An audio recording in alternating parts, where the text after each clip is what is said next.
Hey Adam, great post. I really like how you looked at stakeholder engagement through the lens of change management, and I think that's a really pivotal subject for lots of people right now in corporate America. As there's constantly new reorgs and changes to staffing and to structure, and new leadership changes. And that's something especially I'm going through in my current organization. We have a new CEO in place as of about a month, so lots of change potentially on the horizon. There's also a couple reorgs kind of going around in the ether, so lots of uncertainty. And from my personal experience, what I'm going through right now, communication has been very poor from a leadership perspective of kind of what's going on, and it's more of rumors and gossip and people kind of spinning, at my level, which is at the management level, because we don't have that information and we don't have that information to communicate down to our teams.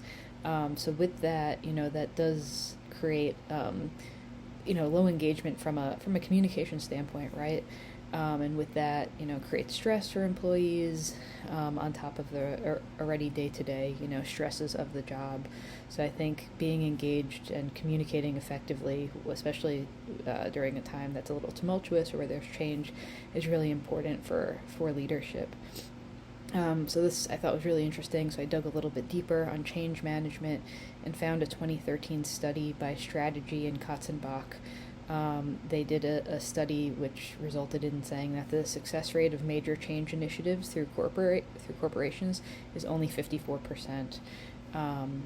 And with that, in reading this research by Aurora and Sinha, they note there's a need to implement a holistic change model that takes into account both the abilities of those who will be asked to lead and carry out the change and the context in which the change is to occur.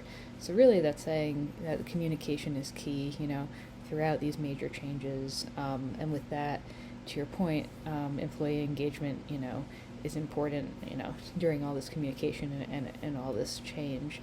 And then reading a little bit more into their research, they wrote for senior managers, and for different levels of managers, change looks different, and they kind of react to it differently. Change represents an opportunity for the business and for themselves, from a senior manager perspective. But then the study goes on to say, but employees that are, under senior manager levels see changes as disruptive, have the fear of unknown and the possibility of either losing their roles or losing what they've grown accustomed to and comfortable with.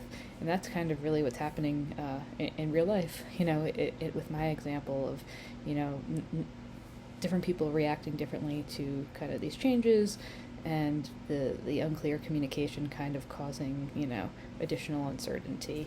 So anyway, I really loved your post, and I think it, got me thinking about change management in an interesting way. So I'd love to hear, if anyone else is going through something similar, or if they've had an opportunity or an experience where change was managed in a way that they thought was either good or bad. Would love to hear about that.